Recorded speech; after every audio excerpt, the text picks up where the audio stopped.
Bismillahirrahmanirrahim. Assalamualaikum warahmatullahi wabarakatuh. Takbir. Takbir. Yang belakang belum. Takbir. Terima kasih. Sangat berbahagia hari ini ada Bapak Bangsa. Jadi kalau menyebut reformasi, besarnya PDI salah satu yang membesarkan itu Pak Amin Rais.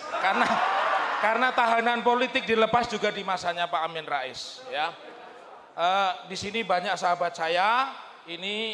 Beliau ini satu kampus dengan adik saya, sama-sama pernah di Skorsing juga di ITB, yang pernah di penjara juga. Jadi adik saya 6 bulan, tapi adik saya nggak pernah cerita, hanya saya yang tahu. Nah ini kalau beliau ini revolusioner sama seperti Pak Mudrik. Pak Mudrik ini punya hubungan pribadi dengan saya. Beliau ayah saya, abang saya, dan guru politik saya. Ya. Pak Amin tidak usah disebut. Bang Egy ini kawan saya sejak 92. Waktu itu beliau belum kenal dunia politik, masih demo di DPR. Ya. Mas Rus ini masih punya hubungan koneksi. Saya IP-an sama beliau ini. Jadi alhamdulillah di sini saudara Dr. Andre, dan ini kawan saya gara-gara jin buang anak dia jadi napi. Ya. Baik, saya ingin sampaikan singkat saja. Kalau Pak Mudrik mengatakan kapan people power, saya menginginkan setelah ini ada agenda kedua di Jogja, di Jakarta, di Bandung. Setuju? Kalau bicara people power, tidak ada yang melanggar hukum. People power itu adalah kekuatan rakyat. Nanti Pak Amin akan menjelaskan. 2014 Pak Jokowi juga membuat buku tentang people power. Betul? Sekarang kita ingin ibu-ibu, ini ada Mbak Wuri yang sudah menyiapkan mobil Pak Jokowi untuk diajak pulang. Berdiri Mbak Wuri.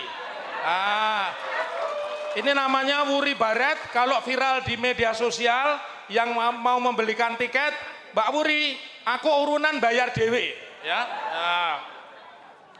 Saya ingin katakan ada 3 peluang untuk menjatuhkan Pak Jokowi secara konstitusional. Pertama, Perpu nomor 1 tahun 2020 yang kemudian diubah dengan Undang-Undang nomor 2 2020 itu skandal korupsi terbesar. Kenapa? Angka pertamanya 521 miliar, sekarang sudah menjadi 821 miliar. Tetapi yang dipakai untuk COVID hanya 80 miliar. Takbir. Jadi kalau triliun, triliun, dikoreksi, wartawan memang jago koreksi. Nah, ini juga ada sahabat saya. Jadi tadinya 521, sekarang 821 triliun. Tetapi yang dipakai untuk penanganan COVID hanya 80 triliun. Selebihnya dipakai modal, termasuk modal untuk martabak. Ya. Pasal 7 perubahan keempat Undang-Undang Dasar 45, salah satu fungsi dari Mahkamah Konstitusi adalah impeachment. Dan 3 syarat impeachment diatur di pasal 7. Yang pertama adalah penyelewengan terhadap konstitusi. Tadi semua pembicara, ayahanda Pak Mudrik, Panglima Besar Jenderal Bintang 6 sudah Jenderal Bintang 7 sudah ada obat-obat pusing. Jenderal Bintang 6. Beliau sudah mengatakan salah satu pelanggaran konstitusi terbesar, belum pernah dalam sejarah istana dipakai sebagai tim ses. Betul? Itu pelanggaran konstitusi terbesar. Soeharto yang Jenderal Bintang 5 tidak pernah menjadikan istana sebagai tempat tim ses. Ini terang-terangan dan mendukung Ganjar Purnowo. Ya. Ya, Purnowo. Ya. Jadi syarat yang kedua. Lalu syarat yang ketiga adalah penodaan terhadap pelanggaran hukum.